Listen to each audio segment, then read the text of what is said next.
Environmental impacts are solved potentially by investments. Let's find out more about that in this show.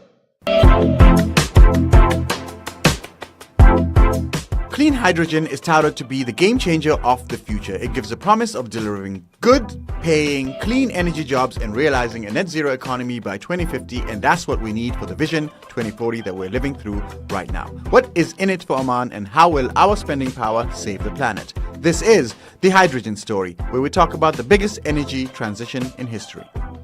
Welcome to the show. This episode is in support of the Green Hydrogen Summit that is on December the 5th and 7th at the OCEC. Make sure we see you there. Now, with me is Ms. Monica Trench, the Business Development Director of BP Oman. Welcome to the show. Thank you very much. We previously spoke on a lot of aspects. If you haven't seen, please check out episode 1, part 1. Not episode 1, please check out part 1. We are here in part 2 with investments and further challenges. Now, my first question is, what are the best areas of investments for early adopters? Please explain what early adopters are and what areas of the world are the early adopters focusing on? Sure. So why we say early adopters is because I guess the hydrogen economy is still relatively new. We're still creating new markets for hydrogen adoption. So I would say early adopters really is about the first movers who are willing to step into this space, even though now there is still some risks to take and there's still more learning to be done. Yeah. And I would say they can be early adopters in many parts of the hydrogen economy. Early adopters in terms of production, early adopters in terms of hydrogen usage, and everything in between. So some examples, as you know, in Europe, there's been a lot of hydrogen production demonstration scale projects. Specifically? So specifically, I would say Germany. In Germany, in the Netherlands, some early hydrogen projects, maybe they're not huge scale in terms of compared to what some of the announcements has been made in Oman, right? Because in Oman, there has been some gigawatt scale projects announced. Whereas in Europe, they are starting up, in terms of megawatts and kind of double digit. Does that make Oman an extremely early adopter that is actually leading the way? Well, I think Oman is probably an early adopter in terms of the large-scale hydrogen ambition and the integration of onshore renewables into green hydrogen production. But I would say, I think Europe is a good example for early adopter. I think there were some statistics done by the Hydrogen Council that said by May 2022, there were about 680 large-scale hydrogen project proposal put forward, which represent $240 billion worth of investments, and 30% of that is concentrated in Europe. And why is that? Because they have favorable policies and regulatory incentives, and also very clear targets. So I would say, in terms of questions, where are the investments in terms of early adoption? I would say it can happen in both the production side as well as on the usage side, because without a clear sight of hydrogen demand on the usage side, it's really hard for the investors on the supply side to make the investment decision. So if 30% is in Europe, where's the rest of the 70% and where's Oman in that? What does Oman want to be in that? If it's a massive gigawatt talking big hydrogen dreams and aspiration and ambitions. Yeah, so I think at the Ministry of Energy and Mineral press conference on Sunday, they have released the hydrogen targets by 2050 and the $1 billion worth of investment that will be required, I believe was $140 billion worth of investment that will be required. So I think that is very ambitious, but this is good. This is, sending a clear signal to the market about the scale of hydrogen ambition Oman has. So I think Oman has great potential of being a key player. What makes it have that great potential? Its location. Everyone talks about that. So with this potential, what are the barriers and challenges you have towards the early adoption, towards investments, and towards actually producing? Yeah, so I would say there may be kind of three reasons for Oman to having a potential. I would say one is superior renewable resources. the solar energy and the wind energy to be able to produce a lot of renewable power. And also the second is that Oman is in a geographically is in a good location that is able to access two large demand markets of hydrogen. So Europe on the west, and then you have China, Japan, and almost South Korea on the east. Exactly. So that makes Oman a great place to become a hydrogen production hub and for export into those countries. And the third? And then I will say the third is that you have the kind of the infrastructure. And when I say infrastructure, I mean kind of the broader sense of infrastructure. So Oman has a very young population that can potentially be trained and have with the right education and skills to really power, sorry about the pun, to really power the green hydrogen economy. And there are existing ports and other facilities and really to create a nurturing environment to let this happen. So what about knowledge transfer? How do we get that?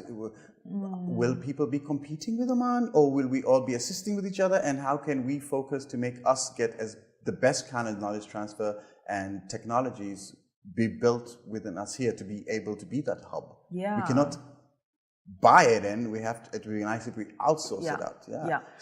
Yeah, that's a good question. But maybe I will reframe knowledge transfer with knowledge development. Okay. Because I think Oman could be the place where you develop new innovation and incubate technology. I think with the scale of hydrogen targets and ambition that Oman has, I think it's got great potential to attract manufacturing into Oman and to attract the supply chain into Oman that can create a lot of opportunities and new innovation, etc. So I also asked what are the barriers and challenges. You mentioned why Oman is good. So what would be the challenges be? What can we face? What can we also face them? Yeah. So I think some of the challenges are not so dissimilar to the challenges that exist also in Europe and other countries. That include, I think, because the market is still early, we still need a favorable incentives and regulatory support to kick off the hydrogen economy.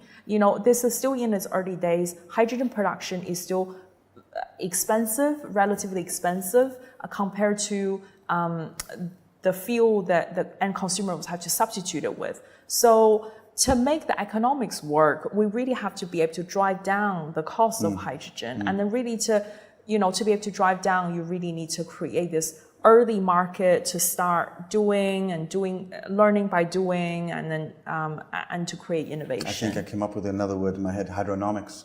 Hydronomics, I like it. So where's the money at? If it's going to take a while and it's too expensive, and as far as I know, investors run away from stuff like this. Where's the money? Is it coming in right now? Is it really worth it? So that's a very good question. I think the reason why, even though we know at the moment the economics are challenging in terms of the usage of hydrogen or the hydrogen cost being high, but investors are still interested, or we're still interested in explore this area, is because from a decarbonization point of view, we really see a potential in hydrogen. And it's just a potential.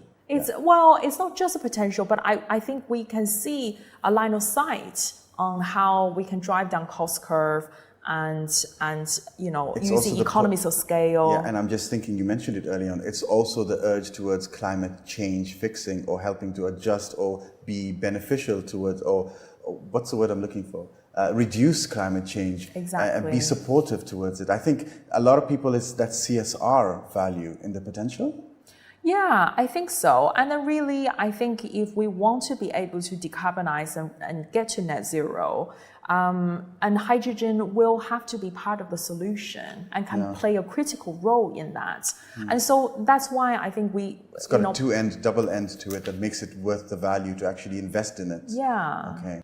As an early adopter, how is BP handling all of this globally and locally? And could you bring knowledge transfer and knowledge development into the topic? Sure. So BP's strategy in clean hydrogen is that we're trying to capture 10% of the global clean hydrogen market in our core markets.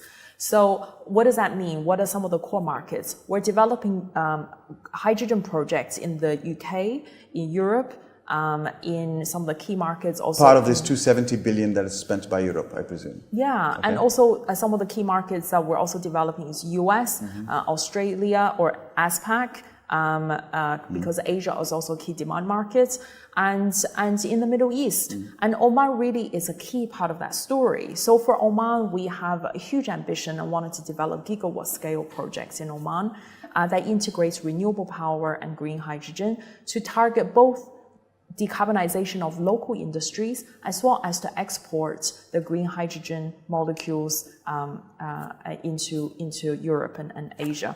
So you called it green hydrogen molecules. You brought in a new term. Could you please explain that? I mean, is it the same as the energy carrier? You're calling it hydrogen molecules. Okay, all right.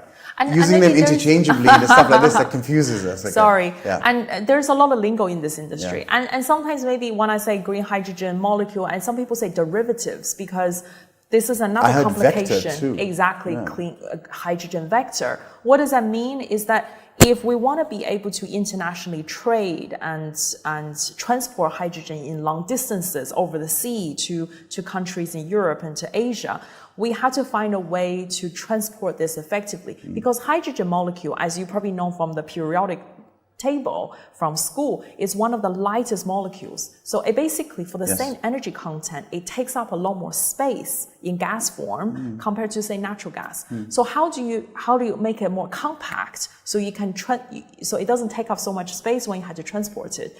This is one of the key challenges. Make it more efficient and scalable. Yeah. And also how that's a challenge. How do you make it more energy dense in a way so that it takes up less space when you transport it? And gives out more for the weight that it's giving. So I understand what's BP going to do with Oman in this hydrogen story, and where can Oman focus on with all these areas that you're mentioning that can actually revolutionize this hydrogen economy? Yeah. So I see maybe 2-3 key areas. So one is the hydrogen production side, hydrogen supply, right? So which is, the production of renewable power, the production of green hydrogen. Cool. I might have to stop you there because I just realized we need to go to the break. Okay. So we'll be back in a few minutes, but I'd like to remind you that this episode is in support of the Green Hydrogen Summit that is on December the 5th and 7th at the OCEC. So make sure we see you there. And on the flip side, we'll continue with the answers.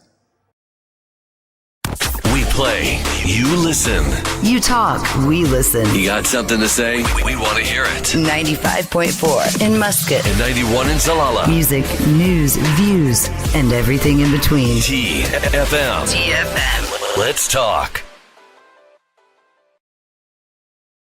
Welcome back. This episode is in support of the Green Hydrogen Summit, and I would like to correct myself. It's on December the 5th to the 7th, 2022 at the OCEC. My guest for this show is Ms. Monica Trench, the Business Development Director of BP Oman, actually. Welcome to the show. And we were talking energetically about Oman, BP, the hydrogen revolution, and what are we going to do? And early adoption. So you were on point number one. Yeah, that's right. Well, we're talking about where Oman can focus, or where Oman can play in this hydrogen story. I think in the best way possible with the investments is getting. Yeah, exactly. So I think one really important part is the hydrogen supply, because Oman really has got great renewable resources to play a part and be competitive, has its advantage globally on the production side. I think second is that I think some of the industries in Oman can also decarbonize by using hydrogen. So for example, in the steel manufacturing, in aluminium manufacturing. All the free zones, yes. Exactly. So all of these industrial processes can also adopt hydrogen to substitute its current source of energy, which may be natural gas or other forms of energy. And I will say the third is around technology and innovation. I think there is a great opportunity to attract technology, new technologies to come into Oman, equipment manufacturing to come into Oman to support the hydrogen economy. So I think there is a great potential for Oman. I think it's even the supply chain. I'm thinking transportation, the pipe. I think I read something on LinkedIn with OQ trying to figure out what to do with the pipelines and how to modify them. Absolutely. Yeah, so plenty of areas that we can do. How does BP and Oman work together then? So at BP, I think globally, we value partnerships because we understand that for hydrogen, economy, it's early stages, and to really make things happen, we can't do everything alone. We have to work with others. So, we're very happy to be in country and working with other companies that to build large projects and help to facilitate the building of infrastructure that connects the supply chain. With Oman and BP's future-long relationship and partnership, what can we see? So BP really values partnership or partnerships because we believe in the early stages of hydrogen development. BP can't do everything alone. BP needs partners, and BP would like to work with partners. Some of the examples are we have partners in Europe and in the US and in Australia in developing some of the early stage projects. So we learn a lot. Yeah, absolutely. We learn from partners, and we hope that we also bring value to our partners. And we very much want to do the same thing in Oman. So we're looking forward to partnership opportunities. I'm not hearing anything about off-takers and the end users. I'm hearing people producing hydrogen. Are there any off-takers out there, and will it be the same players like BP and Shell and Chevron, or will we see new players come into the field? Sure, that's a very good question. So I think the off-takers can be the players that you have mentioned. Can you give me another word for off-takers that people I would can say understand? maybe the end users of hydrogen. Maybe this is Yes. better to relate to or easier to relate to. So who are the potential end users of hydrogen? I would say maybe there are kind of three key areas. I would say one is around long distance transportation, right? So for example, for marine, we really see potential of hydrogen being a fuel or hydrogen, a derivative of hydrogen being a fuel for marine transportation, hydrogen used in road transportation. We see a role in hydrogen for steel making, substituting coal and natural gas. We also see hydrogen playing a role in high temperature heat applications for some industrial processes, as well as hydrogen as a feedstock, which is an existing use of hydrogen today. Okay. With early adoption, and you mentioned blue and green, and what other color? Green hydrogen. And green hydrogen currently right now? So gray. Gray hydrogen is what we use today. And green and blue hydrogens are the low carbon hydrogens that can replace gray hydrogen. Is that where the early adoption is, that transition to green, or is it an adoption completely into the hydrogen technology? I think it's both. I think because you have a captive market with the gray hydrogen users today. So refineries or fertilizer companies, they're currently using gray hydrogen as a feedstock. I think that's a great place to start in terms of replacing the gray hydrogen they use today with the low carbon hydrogen to start decarbonizing. I think that's a great place to start. But there are also some industrial companies that are not using any hydrogen at the moment that can start using hydrogen to replace natural gas or diesel or coal. Do they need to modify, or can they just get it and then exchange what it is that they used before? Do they need modification? They do. So that is part of the equation. So for example, for steel manufacturing, they do need to change the manufacturing equipment and process to be able to use hydrogen instead of using coal and natural gas. Another example may be for transportation. So if for long distance vehicles who use hydrogen, they have to have a different engine. So it's no longer the diesel engine. They will have a fuel cell that is taking in hydrogen and is essentially an electric vehicle, or a fuel cell electric vehicle, but is using hydrogen as a fuel rather than electricity as a fuel. So it's a complete different engine drive of the vehicle. It may change how the cabin is designed. Sure. I'm not an expert on I see many areas. If I was an inventor, I can come in and there's me trying to make my income within the economy. I noticed that you mentioned a lot of things about long distance, heavy duty equipment. What's happened to cars and the stuff at home, or a generator at home, or can it work like that, or has it got to be big things, ships and trucks and planes? That is an interesting question. Let me try to break it down a little bit. Okay. I think in everyday homes we can potentially substitute part of the natural gas with hydrogen, but it does require a bit of an infrastructure upgrade. So for example, that means mixing the natural gas with hydrogen into your natural gas pipeline that feeds into people's homes. And, so that could potentially be large scale and potentially has some challenges, but I think that certainly has been talked about in countries, in Europe, for example, and in Australia as potential way of adopting hydrogen kind of in residential settings. Yes. So it doesn't have to be industrial scale, but I would say hydrogen probably at the moment, some people will argue, is best to decarbonize in industrial processes. So let's take vehicles as an example.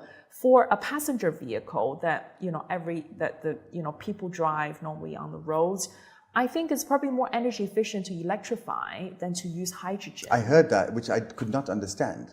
I mean, if we're getting into the hydrogen, then that means there's a long way for us to get into where it's worth it for the citizen to be actually to spend cheaper and be happy on what they're actually protecting the environment. Because with all these fuel cars out there guzzling and shooting out, then we are not really helping out with this climate change. So I thought there might be a focus on doing that. With colors, just really briefly, could you explain green, gray, and blue? And green. Absolutely, yeah. Absolutely. So gray hydrogen is the hydrogen we use today, which essentially is produced from fossil fuel, and it emits carbon dioxide. So it does still emit greenhouse gases. So that's two-way. Gray One hydrogen. way destroying the environment and shooting out destroying the environment. Okay.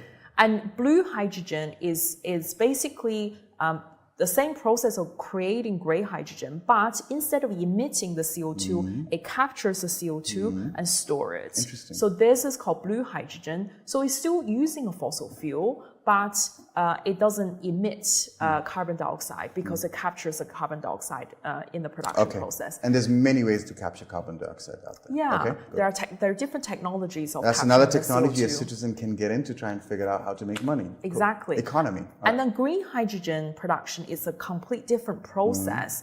So it is using renewable power in this equipment called electrolyzer, which essentially using power to split the water molecules into hydrogen and oxygen. So there is no fossil fuel, there's no use of fossil fuel in that process at all, and then there's no CO2 emission. It's absolute clean renewables getting that, and that's why they call it green, because it's actually helping with us. Great. Now, with my earlier question, when I was asking about the off-takers of hydrogen, I asked about, are they going to be still the same players? Because it's a big money game. So can new players come into the field? Yeah, of course. So other users of hydrogen can be, the off-takers or what we rephrase as the users of hydrogen, right? So industrial companies like steel manufacturing companies can be the users of hydrogen. Marine companies like shipping companies who today are buying a lot of fuel oil to power the ships and can potentially in the future be the customers and buying or off-take hydrogen and to power the ships. So if Oman is going to be providing a lot of hydrogen with this 140 billion that it's investing, it can be the next Hydro Aramco? Haramco? Yeah, I think there's a huge potential for Oman to be a large hydrogen production hub. That's what hub and being a new player and taking over the players. That's what we're looking at. Okay. I remember at one point during this meeting, you said to phrase a pun and you used power. So I could see some joke elements to you. Yeah. Do you have any hydrogen jokes? I do. I'm glad you asked. Okay, let's see. What do you get when you're trying to buy water at IKEA? What?